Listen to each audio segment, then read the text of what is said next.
Lorenzo Vitale kept his eyes closed and his breathing slow, counting each fake breath with the same discipline he'd once used to survive a warehouse ambush that should have killed him.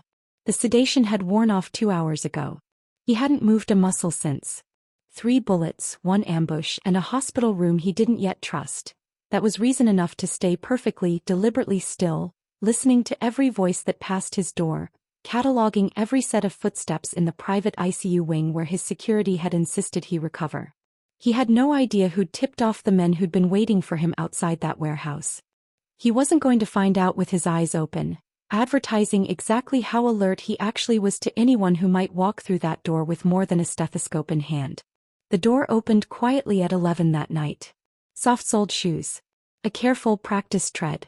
Not a threat. A nurse, he decided, listening to the particular rhythm of someone checking monitors and 4 lines with practiced efficiency. "Let's see how you're doing," a woman's voice said, low and warm, clearly not expecting any response. "Heart rate steady." "Good. That's really good." Lorenzo kept his breathing even, listening.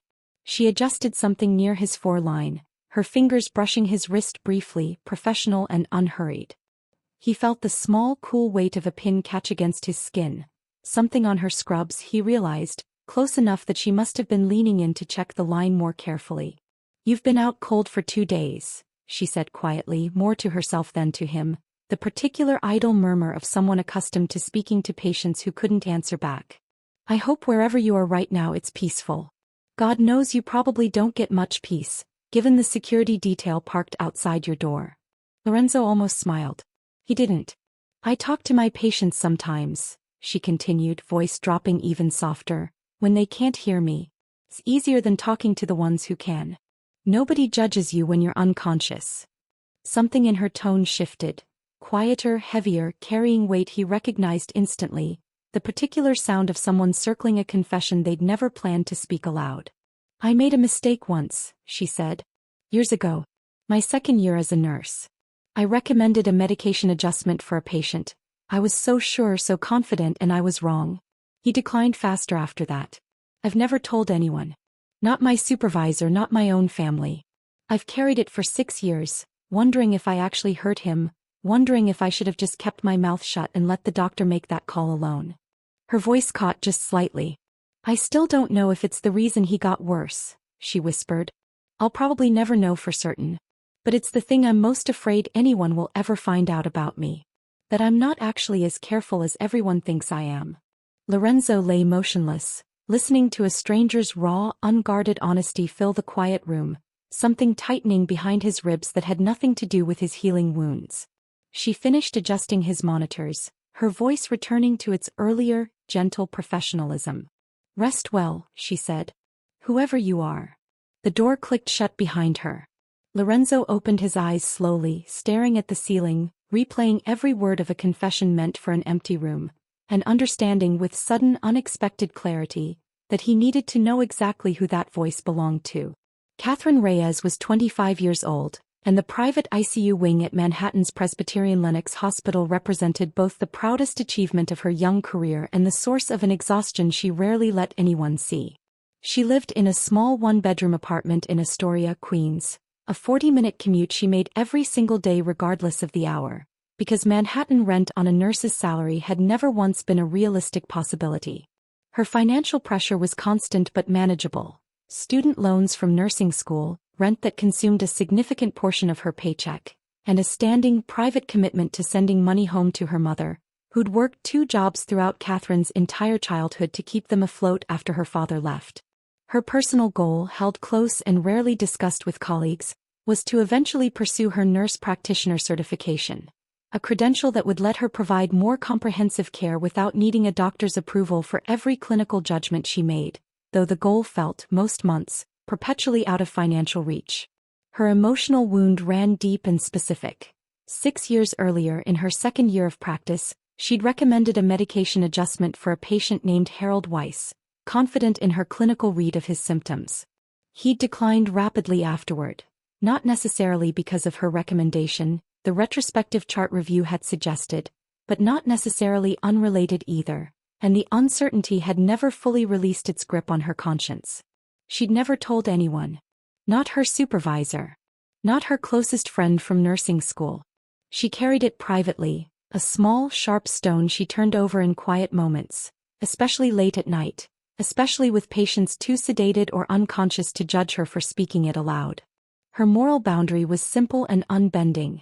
She double-checked everything now, triple-checked medication dosages, cross-referenced every clinical judgment against every available resource, because she never wanted to feel that particular sickening uncertainty again. Her practical skill, honed through 6 years of ICU work, was an exacting, detailed clinical instinct, reading vital signs, catching subtle deteriorations before monitors fully registered them, staying calm and precise during exactly the kind of high-stakes moments that had once, years ago, shaken her confidence to its foundation. The recurring object she carried, pinned to her scrubs every single shift, was a small enamel pin shaped like a robin, a gift from her grandmother before she passed, meant to represent hope and renewal. Katherine fidgeted with it constantly during quiet moments, turning it between her fingers while she spoke softly to unconscious patients, a nervous habit she'd never fully noticed herself doing. The week before Lorenzo Vitale was admitted to her ICU wing, Katherine had stayed 90 minutes past the end of her shift, unpaid, sitting with an elderly patient whose family couldn't make it to the hospital in time, holding his hand through his final hours so he wouldn't have to face them entirely alone. Nobody had asked her to do that.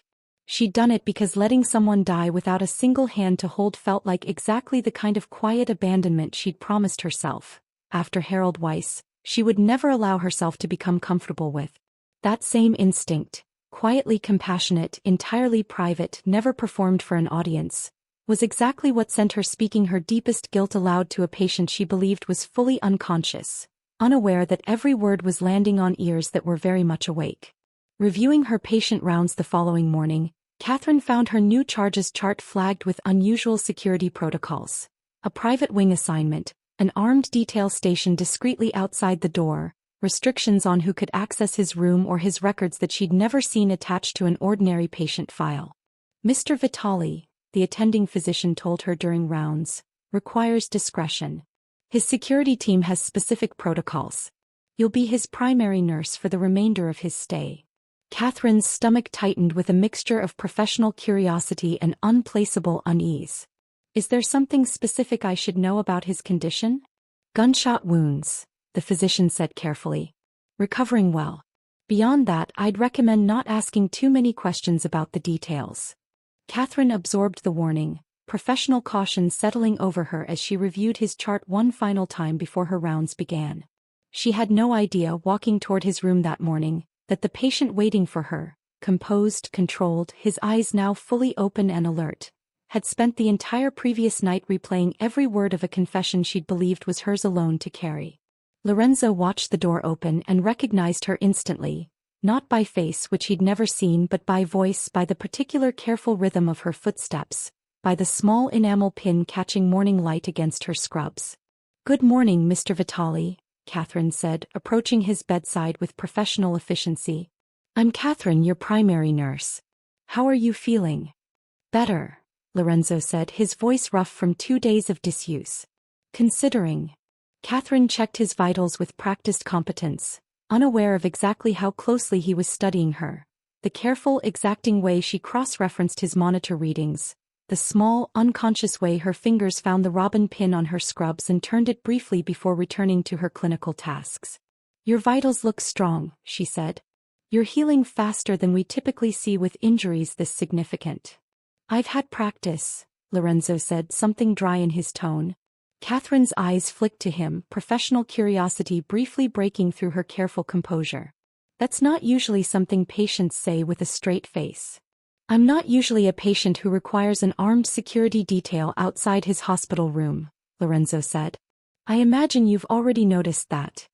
Katherine's expression remained carefully neutral, though something in her posture tightened slightly. "I don't ask questions about things outside my clinical responsibilities, Mr. Vitale." "That's a diplomatic answer," Lorenzo said, studying her with quiet, focused attention. "I appreciate diplomacy." He watched her finish her assessment, watched her careful, precise movements, and found himself, against every instinct honed by years of calculated distrust, genuinely reluctant to see her leave the room.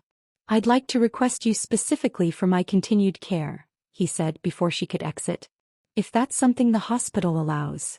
Katherine paused at the doorway, surprised. That's not typically how patient assignments work, but I can mention it to the charge nurse. May I ask why? Lorenzo considered his answer carefully. He couldn't tell her the truth, that he'd heard every word of her confession, that something about her raw, unguarded honesty had moved him in a way he hadn't expected or entirely welcomed. You seem competent, he said instead. I'd rather not have to build trust with a rotating cast of strangers while I'm recovering from an ambush I still don't fully understand. Katherine studied him a moment longer, something careful and assessing in her gaze. I'll mention it, she said finally, and left the room. Over the following days, Katherine found herself, despite her best professional efforts, increasingly aware of Lorenzo Vitale's quiet, watchful presence during her rounds. He's not like most patients, she admitted to her coworker Priya during a rare quiet moment at the nurse's station. Too controlled. Too observant. It's unsettling, honestly. He requested you specifically, Priya said, something teasing in her voice. That's not nothing. That's just patient preference, Katherine said, though something in her own dismissal felt less certain than she wanted it to. She returned to his room for evening rounds, adjusting his foreline with the same careful attention she brought to every patient, unaware that Lorenzo was watching her hands specifically, watching for the small, unconscious habit he'd noticed the very first night. That pin, he said, breaking the comfortable silence. The robin. Does it mean something specific? Katherine's fingers stilled against his foreline, surprised by the sudden, personal question. It belonged to my grandmother, she said carefully. She gave it to me before she passed. I suppose I fidget with it without really noticing. I noticed, Lorenzo said quietly. Something in his tone made Katherine look at him directly for the first time since their initial meeting, studying his composed, careful expression with sudden, sharpened attention. You notice a lot of things, don't you? She said slowly. It's a habit that's kept me alive, Lorenzo said. Considering the circumstances. Katherine finished adjusting his professional composure reasserting itself despite the strange, unsettled feeling their conversation had left behind. I should finish my rounds, she said. Of course, Lorenzo said, watching her leave, understanding with sudden, uncomfortable clarity exactly how much he'd already come to anticipate her presence in his controlled, careful world. 3 days later, reviewing security footage from the ICU wing's monitoring system, Lorenzo's head of security, Marco, brought him something that made his composed exterior sharpen instantly. Dr. Owen Marsh, Marco said, laying out time-stamped access logs. Hospital administrator. He's accessed your room's monitoring system 4 times in the past week, always at odd hours, always when your security detail's shift change creates a brief gap in coverage. Lorenzo's jaw tightened. That's not routine administrative oversight. No, Marco agreed. It's deliberate. Someone's watching your recovery timeline closely enough to know exactly when to look. Lorenzo's mind worked through the implications with cold, methodical precision. Who would Marsh be reporting to? Unknown yet, Marco said. But whoever ambushed you at the warehouse knew your movements precisely enough to set a trap. If Marsh has been feeding information about your location and condition to outside parties, that's not a coincidence anymore. Lorenzo's mind flashed, unbidden, to Katherine. Her careful, competent presence in his room multiple times daily, her unknowing proximity to exactly the kind of sensitive information someone might now be trying to access. I need to know if anyone else has noticed Marsh's activity, Lorenzo said. Discreetly. Someone on the nursing staff, perhaps, working the same shifts he's been accessing my records. Marco's expression sharpened with understanding. You think Katherine might have seen something? I think, Lorenzo said, his voice going carefully controlled, that if she has, she doesn't yet understand how dangerous that knowledge actually is. Katherine noticed the odd behavior 3 days after Marco's discovery, though she had no idea yet that her observation connected to anything beyond simple workplace curiosity. Dr. Marsh was in the monitoring room again, she mentioned to Priya during a shift change, more idle observation than genuine concern. 3rd time this week. He's not usually that hands-on with individual patient monitoring. Maybe he's just being thorough, Priya said, distracted by her own charting. Katherine let the observation drop, returning to her rounds, unaware that her passing comment had reached Lorenzo through channels she couldn't have anticipated. That evening, checking his vitals during her final round of the shift, Lorenzo studied her carefully. "You mentioned Dr. Marsh's behavior to a colleague earlier today," he said quietly. Katherine's hands stilled, surprise and sudden wariness crossing her expression. "How do you know that?" "I have people who monitor security concerns around my recovery," Lorenzo said carefully. "Dr. Marsh's access to my monitoring records has raised questions." Katherine's professional composure sharpened into something more alert. "What kind of questions?" "I need you to be careful," Lorenzo said, his voice dropping into something considerably more serious. "If Marsh has been accessing my records for reasons beyond routine administration, that puts anyone who notices his behavior at potential risk." Katherine studied him, unease building steadily in her chest. "You're telling me my job might actually be dangerous right now? Because of you?" "I'm telling you it's a possibility I need you to take seriously," Lorenzo said. "I'd rather warn you directly than let you discover the risk unprepared." 2 days later, working a quiet overnight shift, Katherine found herself passing Dr. Marsh's office when she overheard his voice through a partially open door, low and tense, carrying a phone conversation that immediately raised every professional instinct she owned. "His recovery timeline is ahead of projections," Marsh said, voice carefully controlled but unmistakably nervous. "I'd estimate full mobility within the week. That changes your window considerably." Katherine froze in the hallway, some instinct keeping her silent and still. "I understand the arrangement," Marsh continued. "I'm simply telling you the timeline's accelerated. If you're planning anything, it needs to happen soon." Katherine's blood ran cold. She backed away from the door slowly, careful not to make a sound, her mind racing through the implications of what she'd just overheard.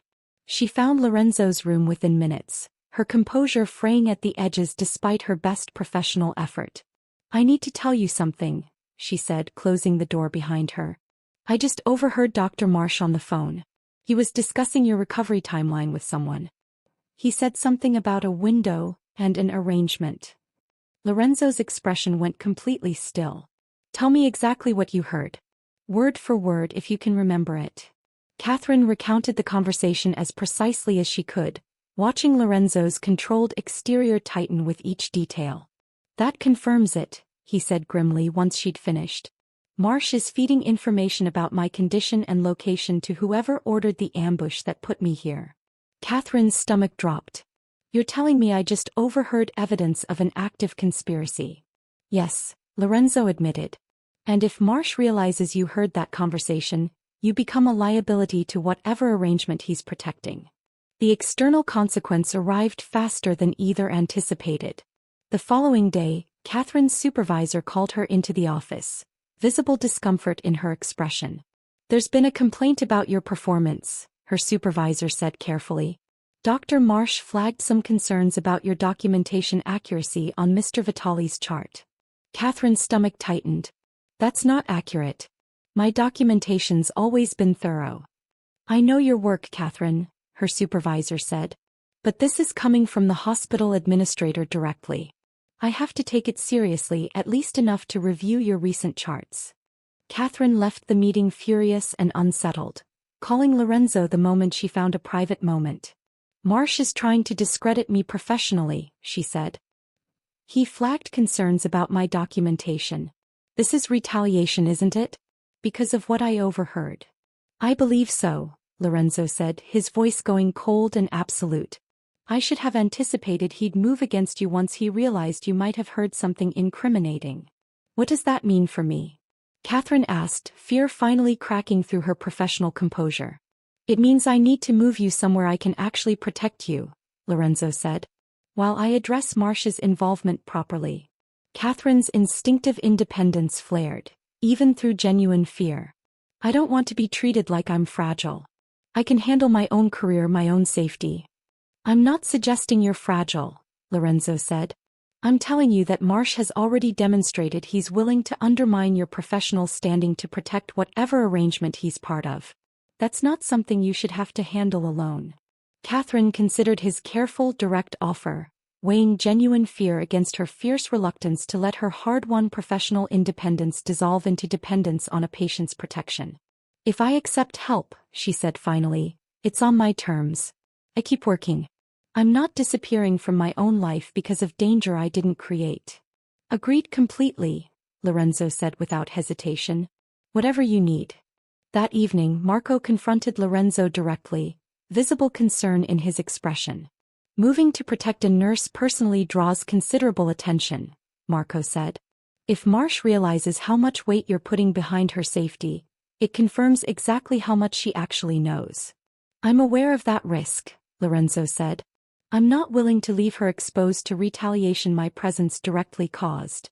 Katherine left the hospital that night under discreet security, unaware that Lorenzo's careful protection was about to reveal considerably more than either of them had anticipated, including exactly what he'd overheard that very first night, and exactly how long he'd been carrying her secret in careful, unspoken silence. The protected apartment near Lorenzo's Manhattan penthouse, where Katherine now stayed while continuing her hospital shifts under discreet security, became over the following days less a temporary refuge and more a strange, complicated space neither of them fully acknowledged out loud. Scene 1 came the next morning, practical and immediate. Katherine found Lorenzo reviewing security reports at the apartment's kitchen table. His recovery apparently steady enough now that he'd relocated from the hospital to continue healing under his own household's protection, with Katherine still assigned as his outpatient nurse. You should still be resting, she said, checking his surgical site with practiced efficiency. I rest better when I understand exactly what's happening around me, Lorenzo said. That sounds exhausting, Katherine observed. It is, Lorenzo admitted, something almost like dry humor in his controlled voice. I'm working on finding a better balance. Scene 2 arrived 3 days later, an argument sharper than either expected. Lorenzo announced over a quiet dinner that he wanted Katherine to take a leave of absence from her hospital shifts entirely until Marsh's threat was fully neutralized. Absolutely not, Katherine said immediately. We agreed that I keep working. You don't get to change the terms every time you get nervous. Katherine, if Marsh realizes how much you actually know, then increase security around my shifts specifically, but you don't get to take away my career because you're worried, she said, voice rising with genuine frustration. I've spent 6 years building this career carefully, precisely after making a mistake I've never fully forgiven myself for. I am not going to let fear take that away, not even temporarily. Lorenzo sat back, absorbing the force of it, and for the first time actually paused instead of immediately defending his position. You're right, he said finally. Tell me what would actually work instead. Katherine's anger softened at the honesty. Increase security around my shifts. Don't take them away. Done, Lorenzo said, meaning it. Scene 3 came on the 7th night, when Katherine found him alone on the penthouse's balcony, a glass of scotch he wasn't drinking held loosely in one hand, city lights spreading out below them. I need to tell you something, Lorenzo said before she'd even asked what was on his mind. Something I should have told you the very first day you walked into my hospital room. Katherine's brow furrowed.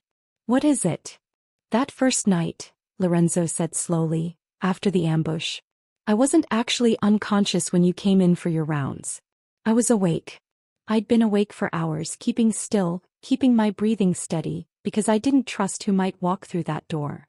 Katherine went very still, understanding beginning to dawn with sudden, cold clarity.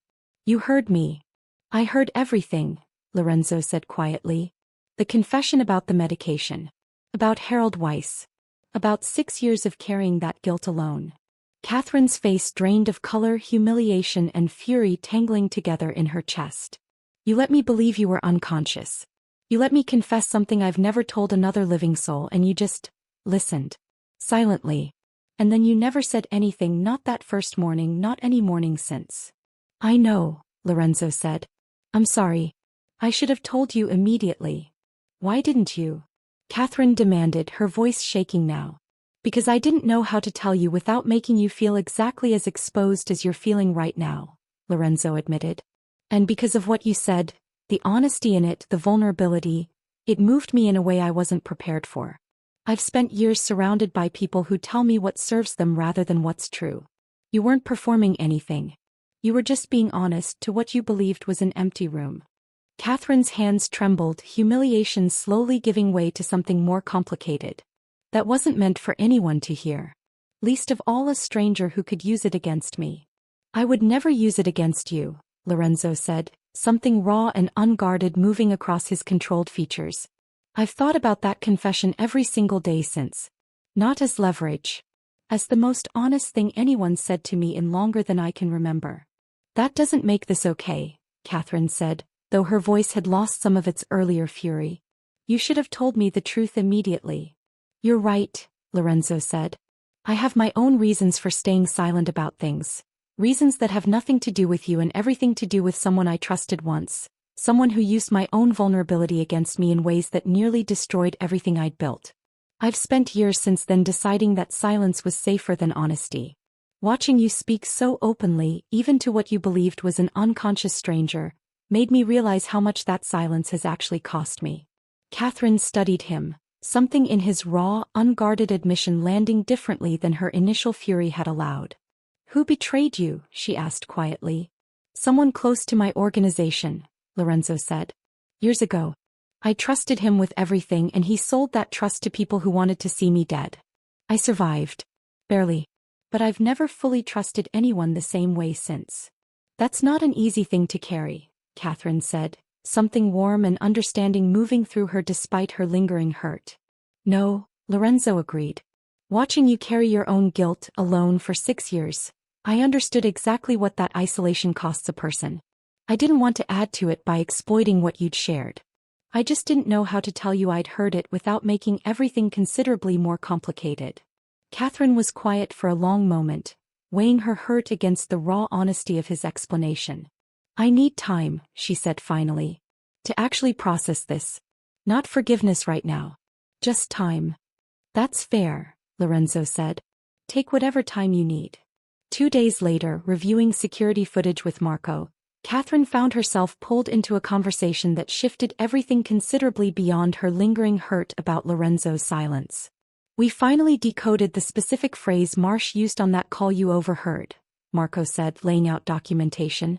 Window and arrangement. Those aren't casual terms. They match internal hospital security codes, specifically used by administrators coordinating with outside security consultants. Katherine's brow furrowed. You're saying Marsh used official hospital terminology on a call to someone plotting against Lorenzo? Exactly, Marco said.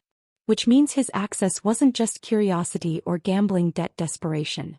He was speaking to someone who understood hospital security protocols intimately, someone with actual security expertise, not just outside criminals. Lorenzo's expression sharpened considerably. That changes things. If Marsh is coordinating directly with security professionals working for whoever ordered the ambush, this goes considerably deeper than a single corrupt administrator. Whatever fragile calm they'd built over the past week had just shifted into something considerably more consequential. The full scope of Dr. Owen Marsh's involvement, once Lorenzo's investigators traced it completely, revealed a scheme considerably more calculated than anyone had initially suspected. Gambling debts spiraling out of control over the past 2 years, an increasingly desperate man selling patient security details to whoever would pay enough to cover his mounting losses. He's been doing this for months, Lorenzo said, studying the full financial trail with barely controlled fury. Not just my case. Multiple high-profile patients, their locations and security details sold to outside parties for cash. And he tried to discredit my professional standing, Katherine said, specifically to keep me from confirming what I overheard. Yes, Lorenzo said grimly. Marsh, apparently sensing the investigation's direction once his associates reported unusual financial inquiries connected to his accounts, moved fast. Katherine received an anonymous, chilling text message that evening. Stop asking questions about things that don't concern you. You don't understand what you're dealing with. Katherine's hands shook as she showed it to Lorenzo. He's threatening me directly now. Then we move faster than he expects, Lorenzo said, voice going cold and absolute. I want this exposed completely, evidence strong enough that Marsh can't simply intimidate his way out of consequences. That evening, Lorenzo gathered his senior associates, laying out the full situation. Marsh's gambling debts, the security code phrasing Katherine had overheard, the escalating threats against her safety. Exposing Marsh publicly means exposing exactly how deeply my family's privacy protocols have relied on this hospital's cooperation for years, Enzo, one of Lorenzo's senior advisors, said carefully. That relationship has protected our recovery discretion for over a decade. Losing it costs considerable operational security going forward. I know, Lorenzo said. I'm doing it anyway. Why? Enzo pressed. You could quietly remove Marsh, protect the hospital relationship while still addressing the immediate threat. Because Marsh sold my location to people who nearly killed me, and then threatened an innocent woman directly to protect that betrayal, Lorenzo said. I'm not interested in protecting a relationship that let this kind of corruption operate unchecked, simply because ending it costs us operational convenience. Katherine, listening from the doorway, stepped forward. I want to formally document what I overheard, she said. The exact phrasing, the timing, everything connecting Marsh to this. My testimony needs to be part of making sure this actually holds up. Katherine, Marsh already threatened you directly, Lorenzo said. Standing up publicly against him carries real risk. Staying quiet carries risk too, Katherine said. I'm not interested in hiding from this, especially not after everything he's already done to my professional reputation. Lorenzo studied her, torn between every protective instinct he had and the plain truth of what she'd said. If you testify, he said finally, you stay under full security before, during, and after. No exceptions. Agreed, Katherine said, her voice steadier than she felt. The confrontation happened faster than anyone anticipated. 2 days later, Marsh himself, apparently understanding that exposure was imminent, cornered Katherine in the hospital's parking garage as her shift ended. His earlier careful composure completely collapsed into something considerably more desperate. You have no idea what you've actually done, Marsh said, blocking her path.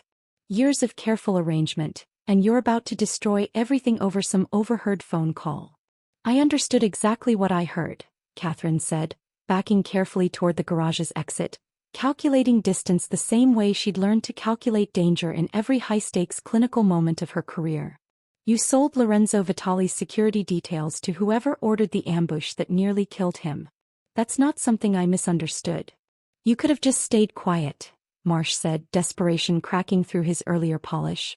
None of this would have escalated if you'd simply minded your own business. I wasn't going to pretend I didn't hear evidence of a conspiracy, Katherine said. That's not on me. That's on you for the choices you made to cover your own debts. Something in Marsh's expression flickered, genuine panic warring with cornered desperation. Before he could respond further, Lorenzo's security, alerted by Katherine's careful habitual check-in signal, arrived and positioned themselves discreetly nearby, enough presence to make Marsh retreat rather than escalate further. Lorenzo arrived minutes later, his composed authority cracking into raw, visible concern the moment he found Katherine shaken but unharmed. Are you hurt? Katherine, look at me. I'm okay, she managed, adrenaline still roaring through her. Marsh confronted me. He knows what's coming. Lorenzo's expression went completely cold. Then we finish this properly before he can escalate further. That night, working through the accumulated evidence with Marco and Lorenzo's legal team, Katherine found herself weighing the full scope of what came next. Exposing Marsh publicly costs your family's privacy protocols with this entire hospital system, she said, studying the documentation spread across Lorenzo's desk. I understand why Enzo's concerned about that. I understand his concern too, Lorenzo said. But I've spent this entire ordeal watching you refuse to compromise your own integrity, even when it would have been easier to simply stay silent about what you overheard. I'm not interested in protecting a hospital relationship that requires exactly the kind of moral compromise you've refused to make throughout all of this. Katherine studied him, something in his careful, deliberate conviction landing with unexpected weight. That's a significant sacrifice to make. It's not just about the sacrifice, Lorenzo said. It's about what watching you handle this entire situation has taught me about what actually matters. You told me your deepest fear, believing I was unconscious, expecting nothing in return. I've spent weeks since then trying to figure out how to be worthy of that honesty. Exposing Marsh properly regardless of what it costs is part of that. The formal exposure of Dr. Owen Marsh's corruption unfolded before the hospital's board of directors, Lorenzo providing the complete evidentiary trail. The financial records showing his gambling debts, the the security code phrasing Katherine had overheard and precisely documented, and confirmation from Lorenzo's own security investigation connecting Marsh directly to the warehouse ambush that had nearly killed him. Marsh, present for the hearing, watched his career collapse in real time as the evidence mounted beyond any possibility of denial. "This board has heard sufficient evidence," the hospital's chairman said finally, "to warrant immediate termination of Dr. Marsh's position, pending full criminal investigation." Marsh's composure, already fractured from the parking garage confrontation days earlier, collapsed completely. "You don't understand the pressure I was under," he said, his voice carrying across the boardroom. "Debts that would have destroyed my family. I made one mistake and it spiraled into something I couldn't control." "You sold a patient's location to people who tried to kill him," Lorenzo said, standing to address the room directly. "And then you threatened an innocent nurse to protect that betrayal. That's not one mistake. That's a pattern of choices, each one worse than the last." The decision that followed cost Lorenzo considerably more than Marsh's exposure alone. Severing his family's privacy relationship with the hospital entirely, the protocols that had protected discreet recovery for high-profile patients like himself for over a decade, represented a significant, painful sacrifice of operational security.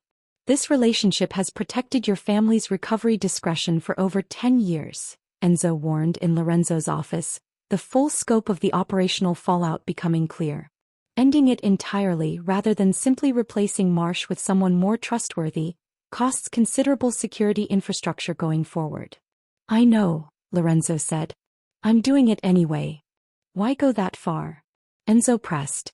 "You could quietly install new leadership, keep the underlying relationship intact. Because this entire arrangement was built on exactly the kind of unchecked access that let Marsh's corruption operate for months before anyone noticed," Lorenzo said. "I'm not interested in rebuilding that same vulnerability with someone new, simply because losing the underlying convenience costs us something. I'd rather operate with less institutional protection than keep perpetuating a system that let corruption like this flourish unchecked." It was, Katherine would understand later, the single most costly decision Lorenzo made throughout the entire ordeal. Not the confrontation with Marsh directly, but the deliberate, complete dissolution of a decade-long institutional relationship, specifically because its entire foundation had been compromised by exactly the kind of unchecked corruption he could no longer justify continuing to rely on. "You didn't have to end the entire relationship," Katherine told Lorenzo, finding him in his office 3 days after the hearing, exhausted in a way she hadn't seen from him before. "You could have removed Marsh and kept the underlying arrangement intact." "I could have," Lorenzo admitted. "For years I told myself that maintaining careful, controlled security arrangements mattered more than examining whether they were actually built on anything trustworthy. Watching Marsh threaten you to protect his own corruption, that taught me something I should have understood a long time ago." He met her eyes directly. "Vulnerability shared honestly, even unknowingly, can become the foundation of real trust. That's exactly what you gave me that first night, believing I was unconscious. I don't want to keep building my life on careful, guarded silence anymore. I want to build it on the same honesty you showed me without even knowing I was listening." Katherine was quiet for a long moment, weighing everything he'd admitted against the hurt she'd carried since learning he'd overheard her confession. "I'm still working through how I feel about that first night," she said finally. "About you hearing something so private and staying silent about it for weeks." "I understand," Lorenzo said. "I'm not asking you to simply forgive that immediately. I'm telling you honestly what it taught me and what I want to build going forward, whatever you decide about trusting me with that." "I need you to understand something too," Katherine said. "I'm not interested in staying close to you because I feel like I owe you anything for protecting me or exposing Marsh or any of it. I'm going to make my own choice about this in my own time, based on whether I actually trust you, not because gratitude or danger pushed me toward it." "That's exactly what I want," Lorenzo said. "Whatever you choose next, it has to be entirely yours." Marsh's formal arrest and prosecution moved forward over the following weeks, the evidence Katherine and Lorenzo had assembled together leaving no room for his corruption to survive scrutiny. The full scope of his betrayal, selling patient security details to fund gambling debts, nearly facilitating a murder, ended not just his medical career but his freedom entirely. "You didn't have to testify so thoroughly," the investigating detective told Katherine afterward. A less detailed account would have sufficed. He tried to discredit me and threatened me directly to protect his corruption, Katherine said simply. I wasn't interested in leaving any room for doubt. Katherine returned to her hospital position the following week, her professional reputation fully restored, the immediate danger finally completely resolved. Lorenzo didn't push for contact during that first week, giving her exactly the space he'd promised without a single reminder or subtle pressure. She found herself by the second week, genuinely missing his quiet, watchful presence. 2 weeks after Marsh's arrest, Katherine found a small package waiting at the nurse's station, addressed to her with no return information beyond a familiar, careful handwriting she recognized immediately. Inside was a small enamel pin, not identical to her grandmother's robin, but similar in style, shaped instead like a small, delicate guardian figure, wings slightly spread. A note beneath it read simply, "For the courage it takes to speak honestly even when you think no one's listening. LV." Katherine held the pin carefully, something warm and unexpected settling in her chest. She found Lorenzo waiting outside the hospital that evening, exactly where he'd waited patiently for the past 2 weeks without once pushing for more than she was ready to give. "You got my package," he said, something careful and hopeful in his composed expression. "I did," Katherine said. "It's beautiful. Thank you." "I had it made after everything with Marsh concluded," Lorenzo admitted. "I wanted you to have something that represented what your honesty actually gave me. Not a replacement for your grandmother's pin, just something additional. A reminder that vulnerability, even accidental, even unknowing, built something real between us." Katherine studied him, weighing 2 weeks of careful reflection against the genuine warmth she felt standing in front of him now. "I've been thinking about everything," she said. "About that first night, about everything that followed. I understand why you stayed silent, even if I wish you'd told me sooner." "I wish I had too," Lorenzo said. "I've thought about that a lot.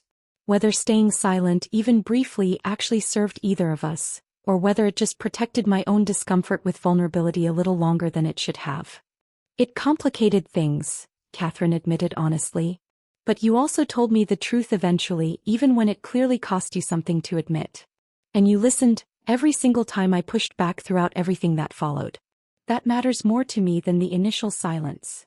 "Then let me ask you something properly," Lorenzo said. "Not connected to danger, not connected to gratitude. Just honestly." "Ask," Katherine said. "Have dinner with me," Lorenzo said. "Somewhere quiet. Just the two of us actually getting to know each other without an ambush or a corrupt administrator complicating things." Katherine smiled, something light and certain settling over the past week's exhaustion. "I'd like that." She pinned the small guardian charm to her scrubs, right beside her grandmother's robin, and reached for his hand. Her choice, deliberate and unhurried, made with eyes open to exactly what the past month had cost and exactly what it had given her in return. Lorenzo laced his fingers through hers, something unguarded and genuine breaking through his careful composure completely. "I know staying silent that first morning complicated your trust in me," he said quietly. "I don't take it lightly that you're willing to give me a real chance despite that." "I'm not doing it despite it," Katherine said. "I'm doing it because you eventually chose honesty over comfortable silence, even when honesty was harder. That's the same choice I made without meaning to that very first night. I think that's actually a good foundation to build something on." "Then let's build it," Lorenzo said, "together on whatever terms actually work for both of us." She closed the distance between them herself, deliberate and certain, and kissed him. The choice entirely hers, made after weeks of careful reflection, chosen freely rather than pulled toward by danger or debt. Katherine still wears both pins on her scrubs every single shift, her grandmother's robin and Lorenzo's small guardian charm beside it. Still speaks quietly to unconscious patients during long night shifts, still believes, more firmly now than ever, that vulnerability shared honestly, even unknowingly, even to what feels like an empty room, can become the foundation of something considerably more real than either person expected. If this story stayed with you, I want to know what you think. Was Lorenzo right to stay silent about overhearing her confession that first night, or should he have told her the truth the moment he actually woke up? Tell me your honest answer in the comments and why you believe it. If stories about honesty found in unexpected vulnerability resonate with you, subscribe. The next one is coming soon.